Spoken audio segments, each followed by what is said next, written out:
GoThunder here with Matt Morris, head men's and women's track coach. Matt, it's a good time of year when you're sending kids to the National Indoor Track and Field Championships, which take place Friday and Saturday.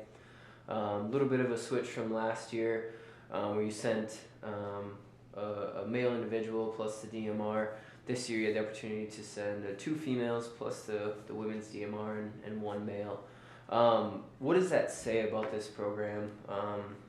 You're in your third season here. Like, what is the building process, and are you at a point where you're happy with how many kids you're sending to nationals? Yeah, absolutely. No, I think we had quite a few kids that were on the bubble who didn't quite make it in. Tatiana Clanton missed in the long jump by 1 centimeter, which is pretty tough to swallow. But she's only sophomore, so I think we had a lot of good kids that were in that bubble provisionally that almost got in, and then we obviously took a good chunk of kids as well. So I think, on the guys' side, we redshirted quite a few of the guys that went last year.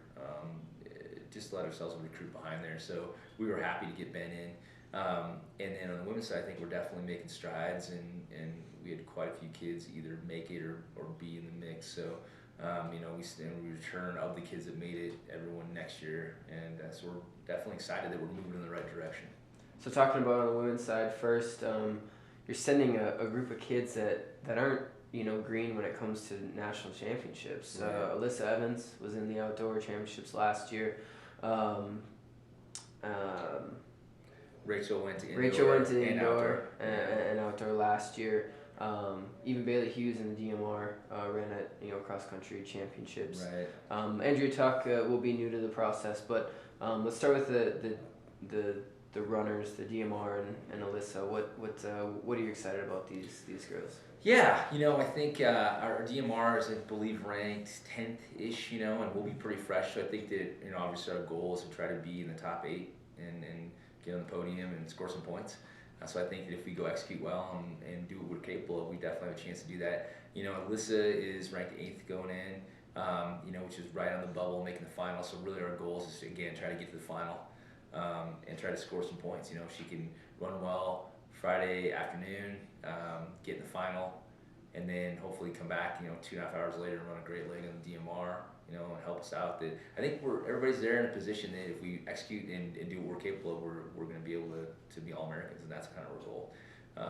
Moving forward to Andrea, I think she's in the same boat. She's 6th, I believe, and the multi is, about consistency, and she's been really good this year. So, but we definitely have to be good at the right day. So, I think all those guys have a chance to score. For Alyssa, obviously still only a sophomore, but has that championships experience last year. I believe she missed the finals last year in outdoor, but she's got to be a lot more confident heading into this. Yeah, and I think that she's coming along at the right time as well. She had a great conference meet and ran really fast, and so hopefully that experience from last spring will carry over, and she'll feel confident going into that prelim and be able to execute. And but at those levels, the margins are so thin that it's really hundreds of seconds either way. So she's still only a sophomore. She's still, chronologically and from an experience standpoint, pretty young, but she's looked great. And she's one of those kids that tends to be good when it counts, and so she really steps up when the competition gets better. So hopefully that'll happen again this weekend. You've seen Andrea just sort of get better with each season. Even within this season, she set the school record in December. Had that provisional mark for a long time. Started losing little ground on national ranking, but then goes to conference and has I think she's 6th, 7th now. Right. Finishes 2nd behind Socia Slack, who's Right. one of the greatest athletes in Division II right now, and in any season you want to talk about. What is her mentality heading into this tournament? Yeah, I think that she's really kind of been steady as it goes. She has a great personality. She doesn't get too down if it doesn't go well. She doesn't get too excited if it hits a big one. She just moves to the next event. And so it's been pretty calculated and pretty predictable, which is good. From a coaching standpoint, you like to kind of know what's going on. It's not like, hey, what's going to happen today? So, she's really worked hard this year, and I think really made big strides mentally, be able to negotiate the 5 events and execute all the way through. It's a long day. It starts early in the morning and doesn't get done till the middle of the afternoon. And really staying focused and executing the whole time is tough. And she's really grown there. So I think she has a great opportunity to go do, run faster, score more points, and put herself in the mix, and knowing that the other people are really good as well, and this is her first trip, but we're really not acting like it's her first trip. I think she's ready to go be competitive right away and not just be excited to be there, but actually go do something as well. We could talk about the men's side now with Ben. Somebody that is listed as a sophomore, but his maturity level obviously is a lot bigger than that. He's a little older than that. You've been a part of Ben's collegiate career this whole time.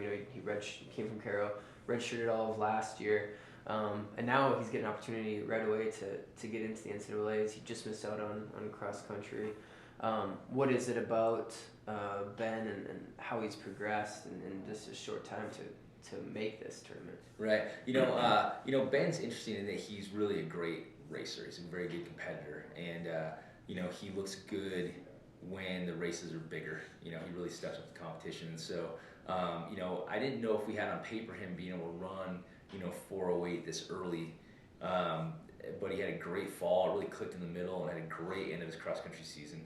And then, it's really just kind of translated right into indoor. So, he's a guy too that's kind of on the bubble on paper, on the outside looking in to make the final. But again, he's good when it counts and he races well. So I think he's got to, once you get to that level, it's more about racing on the day of the prelim and making sure you get in. And so, he feels great. His practices are going well. He's executed well all the way through. And so, I think that we're a little ahead of where we thought we'd be, but Ben tends to surprise you like that. He's pretty good when it counts. So I'm expecting him to go in there and mix it up. And, if he can, a lot of it depends on what heat you get in. The tactics really change a lot if you're in the first heat or the second heat, depending on, and if you're in the second heat, what the first heat does and those kind of things. So we're really going to have to make some adjustments once the final seedings come out, but I think he'll be in a good position either way. As a team, obviously your facilities bode well for an outdoor, season, and you don't have an indoor track, you don't practice on an indoor track. What is pushing these kids through a nationals experience do for this team as a whole as you turn around and head into outdoor at the end of the month? Yeah, I think that we're fortunate that it's a large facility, it's a 300-meter track, so feels a lot more like an outdoor track. So, early, in the year when we're going to Mines and then our conference meet at Shattern where there's smaller tracks, it is a little bit of liability, but it's going to feel like home. We had a chance to go out to Michigan with all these athletes and run on that track and get a feel for it, and they all ran really well there. So, obviously we want to go into this meet, and I think you're always just stacking. You're just stacking like on top of yourself. You want to go in there and do as best you can, get a lot of experience, hopefully get a lot of good outcomes, and then turn it into something better outdoors, and then keep it moving next year. And we're definitely in the building process in both programs, so any momentum we can get is good. Any traction we can get moving forward is a good thing. So we're excited about the kids we're taking and think they'll do really well. Matt, thank you and good luck. Awesome, appreciate it.